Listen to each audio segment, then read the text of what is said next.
students. Dr. Crystal Brazier here. Let's talk a little bit about autism spectrum disorder.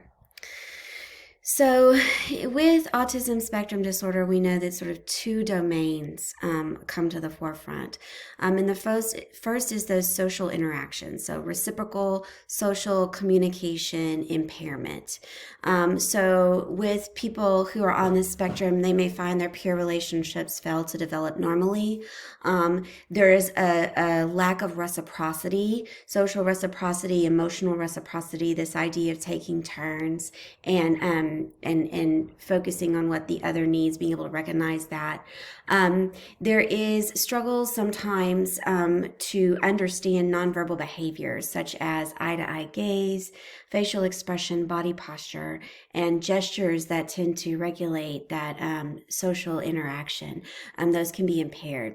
And then the other big domain that we see with autism spectrum disorder is restricted behavior or restricted interests or restricted activities. So this idea of rigidity.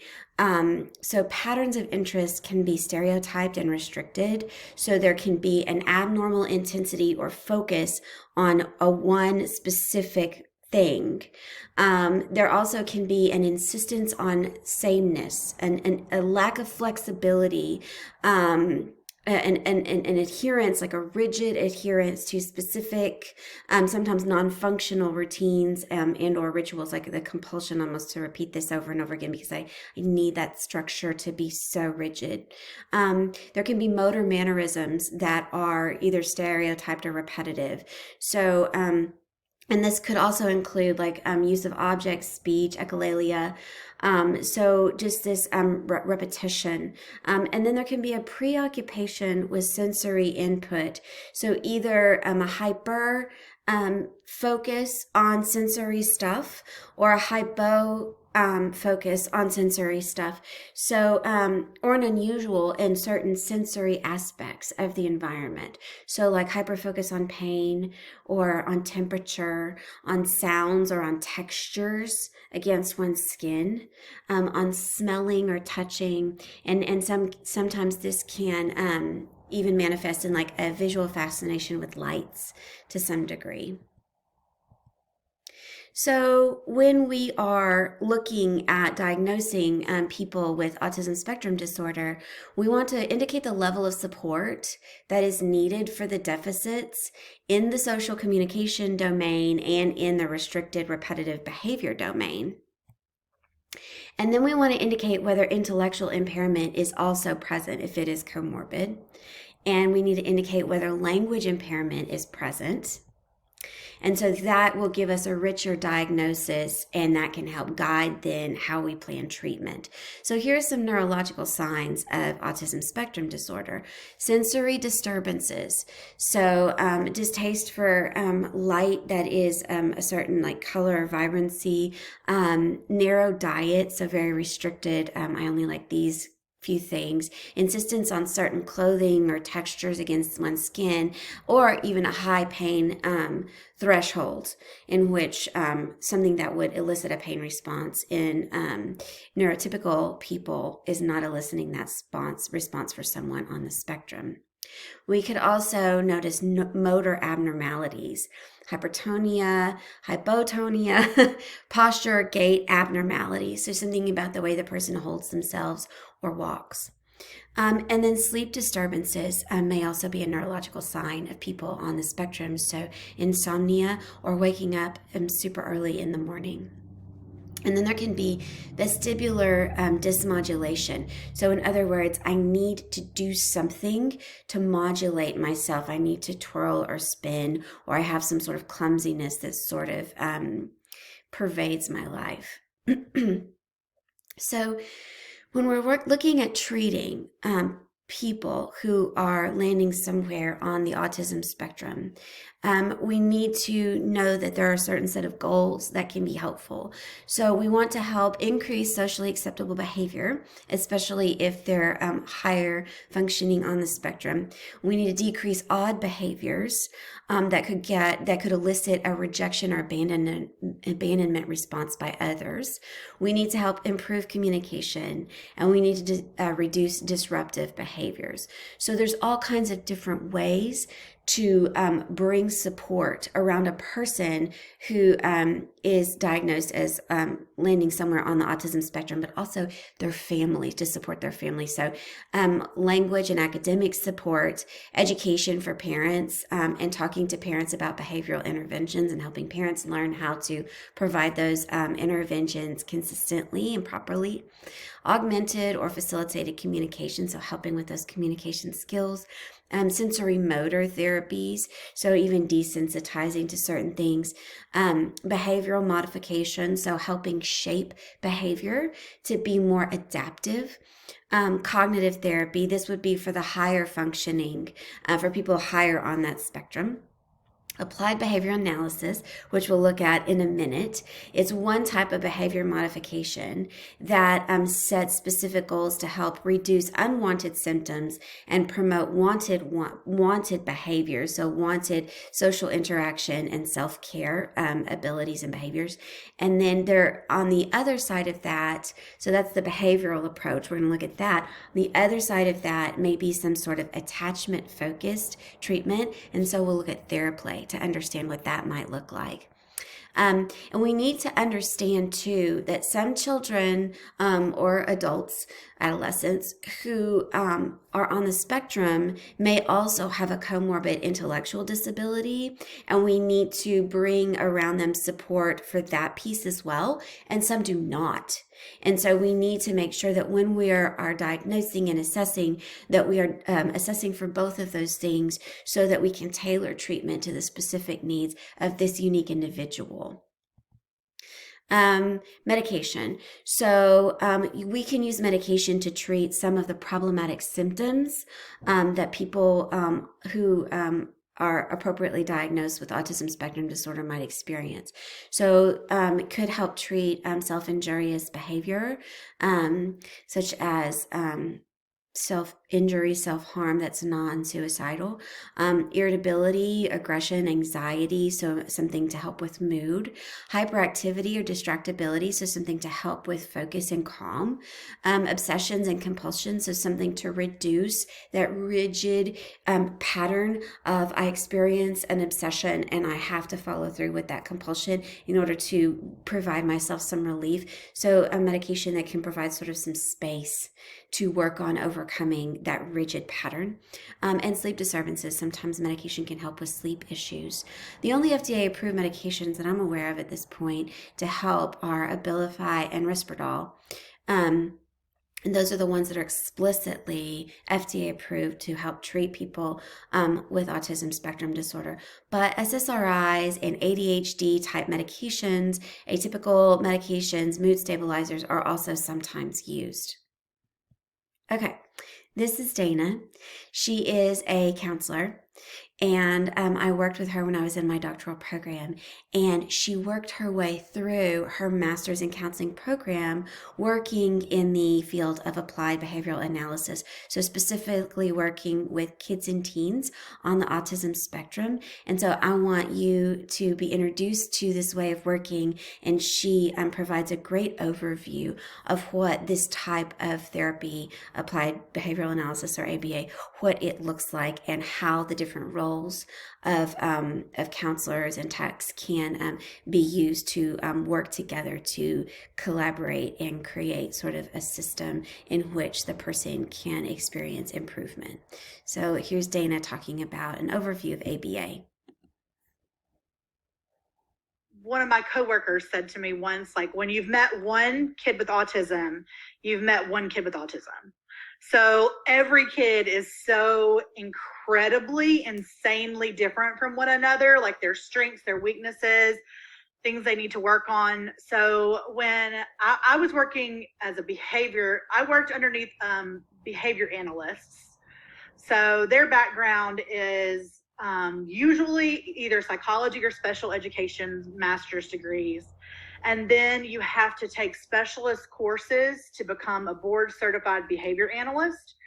And all of that is complete classic, hardcore Skinner behaviorism. You do not look at emotions. You do not look at the internal world. If you can't see it with your, or, with your senses, it doesn't exist. It has to be measurable. So, they did well, I think, a lot of the time when they had lower functioning kids. So, when you have kids on the end of the spectrum where they are having trouble with daily living skills, with uh, speech, or like certain like issues that you could do very directive, measurable techniques. Because I mean, literally, with behavior analysis, you are constantly taking data. So every time I would do one skill with a kid, like to see if they could identify a horse, so I'd have like two cards and I'd say, show me the horse. And then if they pointed to the horse, I had a piece of paper and I'd put a plus sign that they were able to analyze, able to identify the horse. If they had to have me point or do some kind of prompt to help them by pointing or looking at it visually or saying something or moving their hand to it, then I would record that appropriately. Like, I had to use a gesture, I had to use, I had to use partial, physical to move their hand to it. So it's very meticulous. And it looks really great to insurance companies. They love it because then you've got these charts and datas and things like that. And it works when you're targeting really specific skills. One of the things that I found that behavior analysts struggled with was some of our higher functioning kids, where it's not so cut and dried of taking data points all of the time. And so a lot of the time they tended to put me with those kids because they were like, okay, this kid is more like social skills oriented than, these data points. I've got to do the data because that's what I know as a BCBA, but I don't really know what I need to be doing with them. And so with the higher functioning kids that had social skills deficits, what I found to be the most helpful for me working them was in a group setting, and it being a mixed group. So like I had typically functioning kids that would come and hang out with them, because that kind of was like, it encouraged them to kind of jump up to their level of, social interaction. But, those kids also were aware of why they were in the group, and that, they were more patient maybe than kids would be in just a natural social setting. So those kids I had chosen, like these are really sweet kids that know. And we would just do things naturally, but I would kind of set things up. Do you know what I'm saying? So like it would be like we would play a game and then we would skip the kiddo's turn and see if she would stand up for herself and say, hey, you skipped me. And if she couldn't do that, then I would kind of like whisper in her ear, maybe you should say, hey, you skipped me or whatever.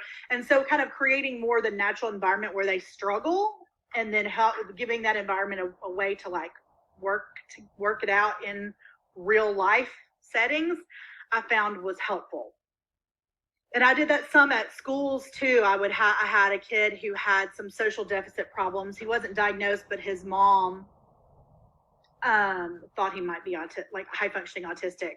And I had done some one-on-one stuff with him, and I felt like it wasn't really very helpful because one of his strengths was relating to teachers and adults. Like he could function with adults, but he didn't function well with his social group. And so, and I didn't see some of those deficits until he was in that social setting. And I was like, oh yeah, you're not listening. You're talking over them. I didn't see those things until I saw him doing it with kids, because kids don't talk to adults the same way as they do to other kids. Yeah. Yeah. And adults are more patient with certain things that kids do that other kids are not going to be with either, and so I would whisper, like maybe you should ask him about, his day instead of just telling him about your day, or maybe, and we'd sometimes have formal things like, let's talk about what good friends do, and that I felt like that was more helpful to some of those higher functioning kids than the working one-on-one.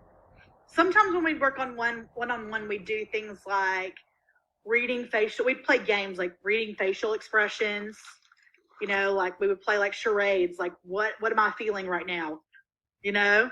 And some of my kids, you could really see their deficits. They were like angry, you know, and you're like, no, nothing angry. So like to help them to understand how people are reacting to them, you know?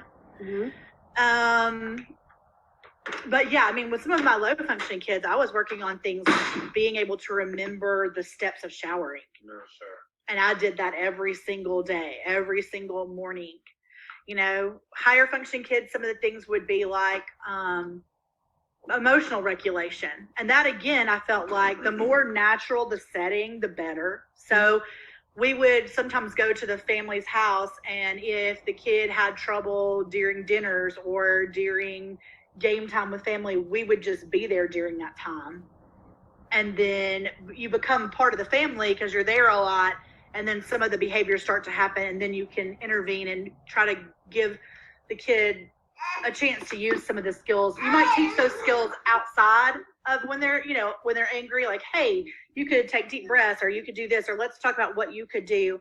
And then when you're there in the setting, it's helpful because then when they actually have the meltdown, you can go to them and say, you know, hey, why don't you try doing this thing that you said that you might do, and help them kind of work through applying it. Because one of the difficulties is it's, you know, with executive functioning, it's the same thing when we're working with kids with ADHD. It's so hard. You can talk to them until you're blue in the face about things to do, and they can list them off to you. And then when they're actually in the moment, being able to use their executive function to do those things is incredibly difficult. And in a counseling setting, you're not usually there when they are doing those things.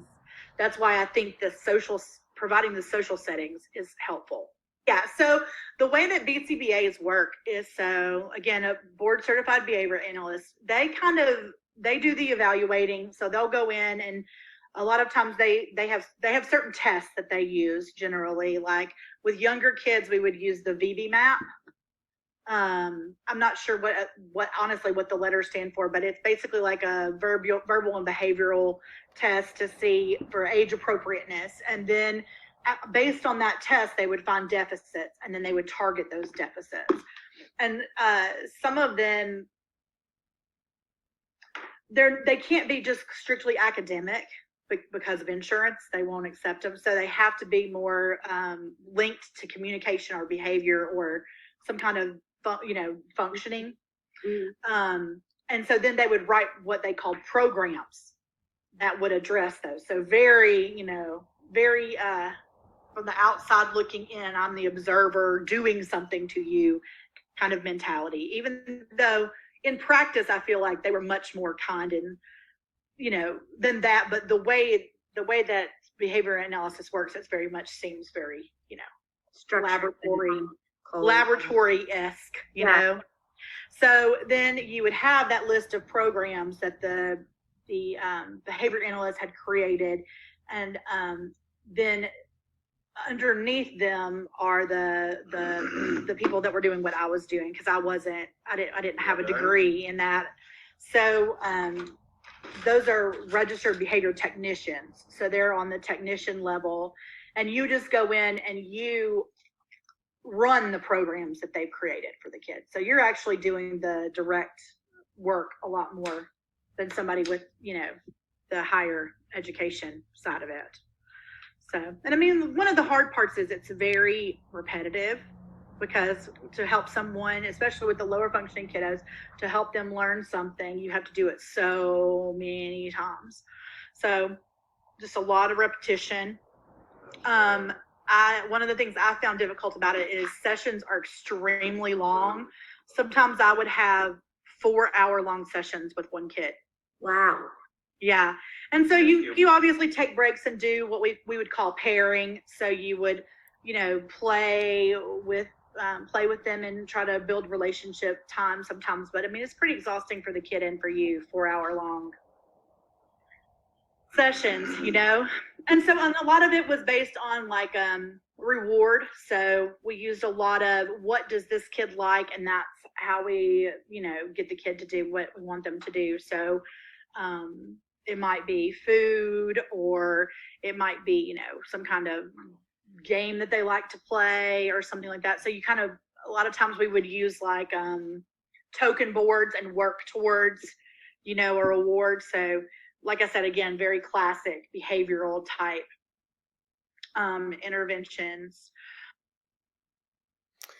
Okay, so as you can see there, this structured approach, in the way it's intended to work, is more for specific, observable, measurable behaviors. And you can scaffold the process of learning in a very analytical way. And so as people are further down on the spectrum, that lower end of the spectrum, this works well. As they are higher functioning on the spectrum, that in vivo, that real life, not so, laboratory, but that real life experience becomes increasingly important. And that work becomes increasingly messy. It's not so controlled. And so it's more difficult to use this applied behavioral analysis approach with. So here is Dana quickly explaining about 4 reasons for behavior according to that strict behavioral approach. A basic tenet of behavior, of what behavior analysts believe is why people do things, is the functions of behavior. So again, they only look at the outside. So you're doing it because you want a tangible, or you're doing it to get out of something, to escape. Sorry, that's my son. Or so we could ask what he's doing this for right now. I think he's doing this for escape, to get out of his chair right now. So he's trying. So, so to get something you want, to get out of something that you don't want to do. And then the third is for attention. So do you want attention from others? And then lastly, and this one tends to be the hardest to intervene on, is if it's a dysfunctional behavior, is if it's self-stimulating. So you just like the way it feels. So, for example, some of our kids might, do like this on their face over and over again. And if it's because they like the way it feels, that's something that's very difficult to intervene with, because it's immediately rewarding, Mm-hmm. So you find, so we do a lot of that, a lot of extinguishing of behaviors. So trying to stop rewarding the behavior that was getting rewarded, and replace it with another behavior. So that a lot of replacing of behaviors. So again, very much looking at you like a machine, sort of, and the parts rather than the whole. Yeah. Very much part instead of whole. Yeah. So again, only 4 reasons for behavior according to that strict behavioral perspective: to get something that you want, to escape something unwanted, for attention, which is desired but not so much a tangible thing. And I would say maybe attention and connection, hopefully, with that one. But sometimes just attention perhaps would be settled for. And then this last one of it is self-stimulating. It feels good. And how difficult that 4th one is to extinguish. It may be that it causes that person to experience rejection or abandonment by others, because that self-stimulating behavior is not considered socially acceptable. But it's very difficult to reduce it, to eliminate it altogether, because it is so immediately rewarding. That gratification piece is so strong and present. Okay, and then lastly, Dana's going to talk a little bit about a criticism of ABA, which is going to lead us to a different type of approach, which is more of an attachment-focused approach. And there's a lot of people that criticize behavior analysts and what they do. I mean, there are some kids with autism who've said they felt like it was torture when they were growing up. I've heard that.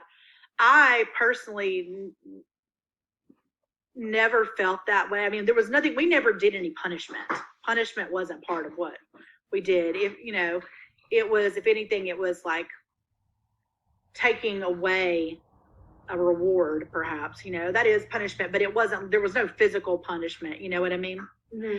So, but maybe in the past there might have been, because there have been some critiques of, and the hours and hours long of interventions is, because I mean, literally, sometimes I would be there for 4 hours. they would have a lunch break and another therapist would come for 4 more hours. So some kids had like 8 hours a day of therapy.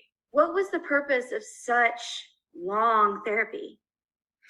I think the idea that with some of our kids being low enough functioning that they need so much repetition to learn, that it was about the pure repetition and intervention, maximizing the intervention in the minimum amount of time too, because there's a lot of studies that talk about like that window of opportunity, to help. So, and it depended on what skills you're working on too. Like, so for example, with one kid that I had that was like 16 and I was working on showering that and making breakfast, that took up our whole morning, was just showering and breakfast. And so then in the afternoon, the other therapist would come in and work on communication and, other skills that we didn't do that morning, if that makes sense. Okay, so let's shift from ABA, which is clearly a beneficial, evidence-based treatment for a lot of the symptoms that people with who are on the autism spectrum struggle with. Let's shift from that to sort of a completely different kind of therapy for people on the spectrum that is more attachment focused. So let's talk about TheraPlay. So who can benefit from TheraPlay? So children aged 3 to 12 who are experiencing a wide variety of social, emotional, behavioral, learning problems. So you see a whole list here of potential problems that TheraPlay could help with: anger management, grief and loss, divorce and family dissolution, crisis and trauma. So in that grouping, hopefully you heard a lot of the disintegrating force of trauma, disintegrating attachment. Modification of behavioral disorders, anxiety, depression, ADHD, autism, or pervasive developmental disorders, academic and social development, physical and learning disabilities, and conduct disorders have all been successfully treated with TheraPlay. And TheraPlay can be employed as the primary intervention, or it can be employed as something alongside, like alongside ABA, we bring in this attachment focused piece. And so I wanted to show you this circle that sort of explains TheraPlay. So in the middle, you've got the core concepts. Surrounding that in the blue, you've got sort of the description of what it looks like. So it's interactive and relationship based. It's direct. It's here and now. It's guided by the adult, but always involving the child. It's responsive, attuned, empathetic, and reflective. So building that strong attachment. It's pre-verbal, social, and on a right brain level. So it's not just trying to talk about it, but it's working with those pre-verbal cues of safety for attachment. It's multisensory, so it will involve all 5 senses. And it's playful, it's fun. And so the opposite of what an ABA session might sound like, TheraPlay is designed to be super fun. And so there is a video that I'm going to attach after this video so that you can see TheraPlay in action and understand what it specifically looks like. And I want to thank you for watching this presentation. Take a look at the TheraPlay video. You'll see it in action and get a really rich understanding of what a TheraPlay session might look like, what its goals are, and the research that's beginning to support its effectiveness. Thank you for your attention.